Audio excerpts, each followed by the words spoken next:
Good afternoon and welcome to More Than Meets the Eye. I'm your host Blind Prime, and today we're going to be covering the newest mini-bot in the Transformers Generation series. We're talking about Brawn! Yay, Brawn! I've got all the mini-bots that I own except for Cliff Jumper, because I didn't feel like transforming two of those guys. So I have Bumblebee transformed in his robot mode to kind of showcase the size comparisons with all the mini-bots that we have so far. I do want Cosmos. I really want Cosmos, but I'll get to Cosmos one day, that's for sure. But yeah, today we're going to talk about this crazy brute of a Transformer who's like Cliff Jumper, but older and wiser. And we're going to compare him to the other guys. And if you like what you see here and you want to help me raise awareness for the blind through alternative means and methods, I do ask that you hit the like button and you share this video and subscribe. I'm not going to be doing any YouTube shorts with the comparisons of these guys because a comparison video of mine hasn't achieved more than 200 views in like 4 months. I think the YouTube algorithm changed to the point where I don't want to spend the time and effort making YouTube shorts because they are a little difficult to make whenever you can't edit. And I'm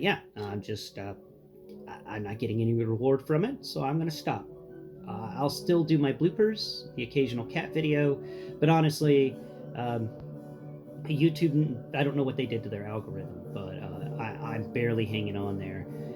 My Transformers content at least gets a lot of views, but my G.I. Joe classified content and my 1/12 scale action figure content has diminished in views a lot. And I know it's the fault of whatever they did to the algorithm just recently. That being said, let's get into Brawn here. Here's Brawn. Brawn and all of the Minibot friends. So we'll compare Brawn first to the newest Minibot to be released. Let's slide you guys over here. You can just chill there. Brawn, you can go there. And Beachcomber can go beside Brawn. Beachcomber and Brawn, their shoulders are on the same level. Like, they did a good job putting them like that. Let's put them back to back and do a comparison there. Yeah, that's not too bad. That's not too bad at all. Let's put them front to front and take a look at where their heads lie. And their heads are both on the same plane. These guys are the same size, and that is so cool. You get two things that transform completely differently, but they end up being the same height, and that's neat. So Beachcomber's out. We're going to put Beachcomber to the side and move Brawn over here. Now let's compare him to, who's this guy? This is Pipes. So we've got Pipes and Brawn together, and once again, though Pipes' shoulder is slightly above Brawn's, but not by much. Let's put their faces together and compare. The heads are on the same plane, and actually their core bodies are on the same plane, even if the shoulder is just slightly higher. But I think it's because of how his shoulders work. That's why that is the case. But yeah, put them back to back, and look at that. Even their backpack things that raise above their heads are at the same height. That's wild. Wow, just the comparison of Brawn here is showing me how much they really thought about this figure. And they really wanted to make sure that he matched up with all the other mini-bots. Here's another mini-bot, Warpath. Now let's look at Warpath. Brawn, don't you do that. That's a bad Brawn. Okay. And now let's see. Mini-bots. All right. We're going to put Warpath on the left-hand side of him because I put Warpath's shield on the right. Now, Warpath let's get you straightened out, Warpath. Good grief. Okay. Now, Warpath here, his shoulder is slightly taller than Brawn's shoulder. Put them back to back, and we get that Brawn's backpack thing that sticks over his head is taller than Warpath's head. Now we're going to put them front to front and see if Warpath is slightly, just a smidge taller. He may be actually the tallest of the mini-bots. So we're going to put Warpath down here.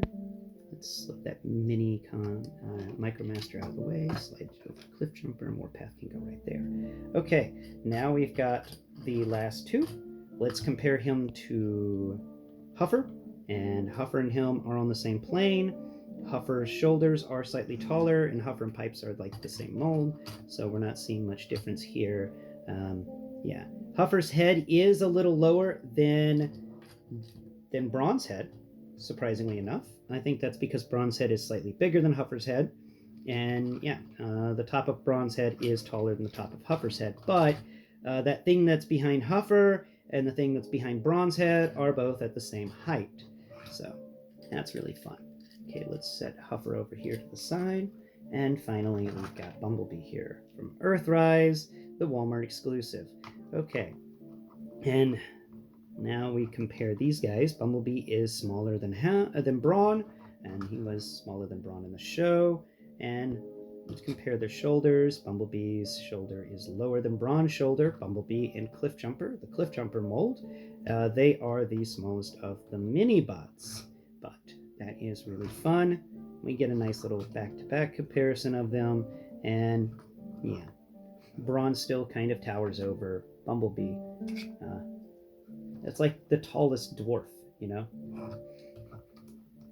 Okay. What is it? Gary Coleman? No, that would be Warpath. He's the tallest. Okay, so let's talk about Brawn here. And we'll discuss his accessories first. He comes with 2 accessories. The first accessory here is this little gun. It's not a big accessory. It's a tiny gun. But it's like a pistol size, and I think it's the one from the show. And there is no waffling or anything on this gun. It is an excellent little weapon. And knocked Brawn over. Okay, now let's take a look at the other accessory he comes with. I gotta peel it off his back, because he comes with a spare tire. Isn't that neat? I mean, we've seen that with a Wrecker most recently, but still, that's cool that we get a spare tire. Don't normally get spare tires that can just pop off. That's cool. That's fun. And I like the fact that it's Siege port compatible, so you can plug it into all sorts of things. And then, of course, you can attach the gun and the this thing together and make nothing really special. I think this would be like you could make it into a sentry gun and plug it into your Autobot city or something. All right. So that's the accessories. He doesn't come with many, but, 2's not bad. So let's talk articulation. Hands do not rotate, not at all. The shoulder, the elbows on him are not they're not a double jointed elbow, but the joint on that elbow is very nice, and it makes almost, it goes almost all the way up. The only thing stopping this elbow, this arm from going any further is the fact that it's bumping up against his shoulder, which means that Brawn can sit here and he can rub his eyes with his arms, which is kind of fun. I always thought of Brawn as the, where you have, I looked at it as, Optimus Prime's the father figure, Ironhide is that stern but loving uncle, and Brawn here is that uncle that you have that's kind of the eldest uncle, but they've been to war a few times, they've had some PTSD, and they'll tell you things you don't normally want to know. That's what I think of as Brawn. He'll tell you things just so you know to survive. So that's his elbows. His shoulders give you a 90, if you raise it up, 360-degree spin there, and it can wiggle forward and backwards slightly. His head is not on a ball joint, it's on a swivel, so it can swivel left, it can swivel right, but his head is so big that it will cause everything else to kind of break apart there. And on his back, we've got a backpack that isn't too big, and it doesn't really contain much of the vehicle. It's just like the top of the vehicle and the windshield and part of the hood, and everything else is just part of him, which I appreciate. I like it when that stuff happens. Now, hip-wise, we don't have any, we got some rotation in the hips, but the backpack he has does stop a lot of that rotation from occurring. You can get a 360, but you got to move that back panel out of the way slightly. Let's get that 360 going. There we go. Now, side kick. He can side kick for a little more than 90. He can front kick for 90. He can back kick for less than 90. And knees, he can pull a 90-degree bend in the knee, but that is it. Now, coming down here to his feet, he's got great side to side action going on here. Great ankle tilt.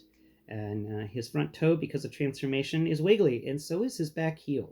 This little foot can actually fold into itself kind of nice. So he can actually monkey foot things. You know, you can have him reach up with his foot. Let's see if we can do it. Let's see if we can set it up so it looks fun. All right, there's his foot. Don't fall over. We're doing something here, Brawn. Thank you. All right, now let's just pull out this. And maybe he has actually a siege peg hole in there. He does. So we can attach the gun into that peg hole, and then we can close the foot around it slightly, and it looks like he just picked up his gun with his foot. Actually, if we spin the gun, you can make it look like he's firing his gun with his toes, and it's perfect for Brawn. Brawn is like that character. He's like Cup, you know. He knows every weapon he touches, and he's a great warrior. He's one of the few like honest to God warriors in the Autobots, and that's just fun. And you can have him using his foot to hold the gun. That is some articulation right there. I love that. That is great. This little figure makes me happy. He does. He makes me very happy, and I like him a lot more than I like the Brawn that came with the Bumblebee Movie Brawn. Actually, I forgot about Bumblebee Movie Brawn until just now, and I have him stashed right here. So let's go ahead and do a quick, just a quick transformation. We can knock this guy out of the park in a little less time than we think, right? Right? Can we do that? I think we can. I think we can make this transformation happen very, very quickly and efficiently, right? Yeah, we can do this. We got this, peoples. We've got this. His Bumblebee Movie transformation is not that difficult. Honestly, I've had more fun and stuff with the, oh yeah, I forgot that little trick. It is kind of a fun little transformation with that little trick involved. Okay, and then we're going to pop the head up, and then we're going to pull these arms out from either side of him. There's those arms, and then this piece is going to fold in, and then that piece is going to fold down, and his arms are going to rotate around and kind of just hang out there, right? There's no clicking necessary for Mr. Arms, no. And then the body is just good right there. Yeah, not a very difficult transformation to get the Bumblebee Movie Brawn. Let's just give him this little blade thing. All right, now let's compare 86 Brawn to Bumblebee Movie Brawn. We've got two Brawns. Yeah, it's the Brawn medal. Oh. Hey, Brawn. Yeah, all right, so there is a negative with this Brawn in that his feet are a little small. I do wish they were just a slightly longer in the heel region, but here we go. Side by side, the two Brawns, their shoulders do line up, though 86 Brawn's shoulders are a bit taller than Bumblebee Movie Brawn's shoulders. Front to front, Bumblebee Movie Brawn's head is slightly shorter than 86 Brawn's head. And the top of the backpack thing for 86 Brawn and the top of the backpack thing for Bumblebee Movie Brawn are at the same height. So that's just a little comparison.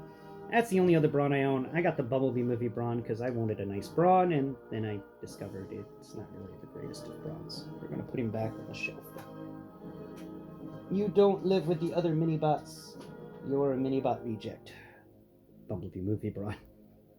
Alright, now let's talk siege ports. We do love our siege ports here on Blind Prime, and we've got one in each hand, one in each foot, and one on the back, making it 5.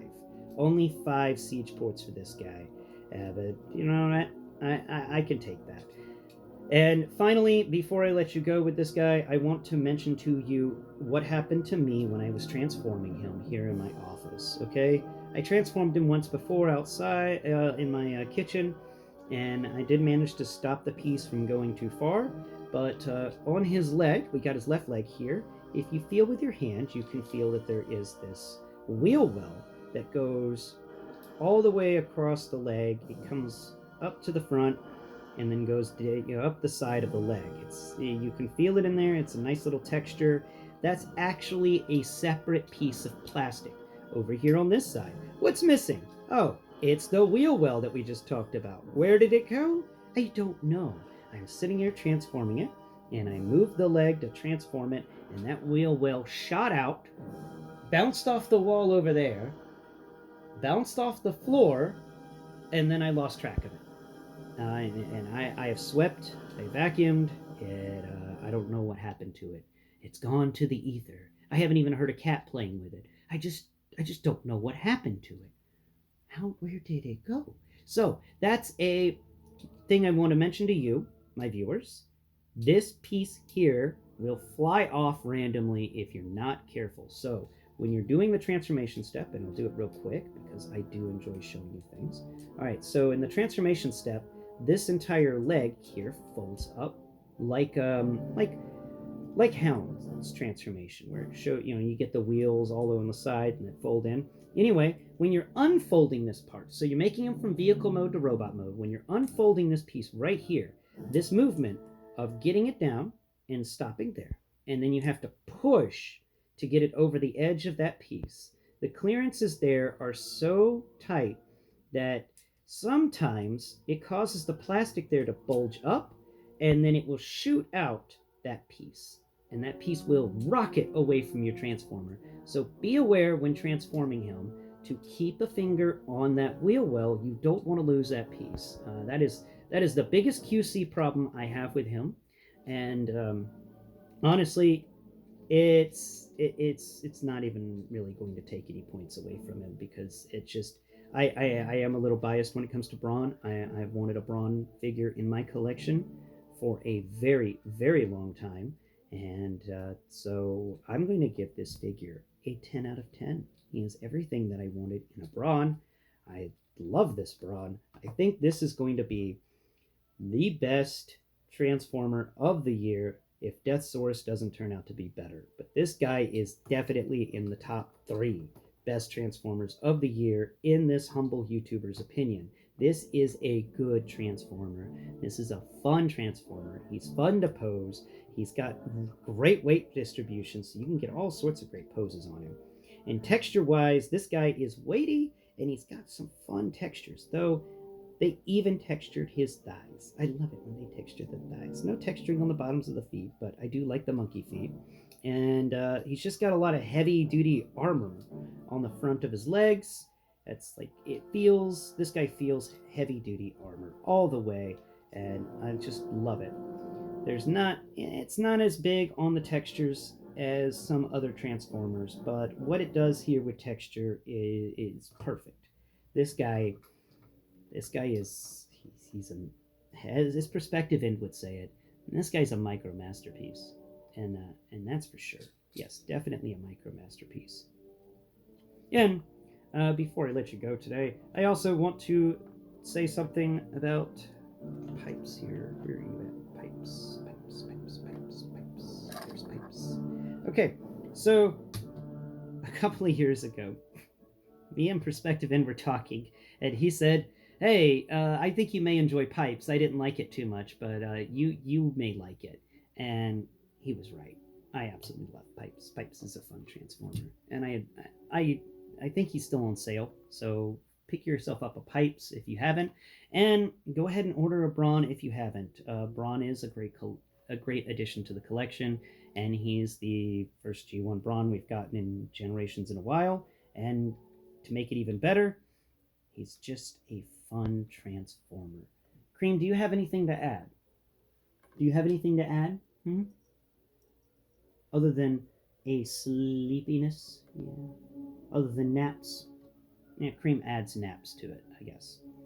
You crazy orange cat. Where's your brain cell? Who has your brain cell today? Huh? Thanks for watching. Please tune into my channel, Blind_Prime, tomorrow, where we will be discussing Brawn's transformation. Yeah, step by step. It's a fun transformation, and I can't wait to hear from you there.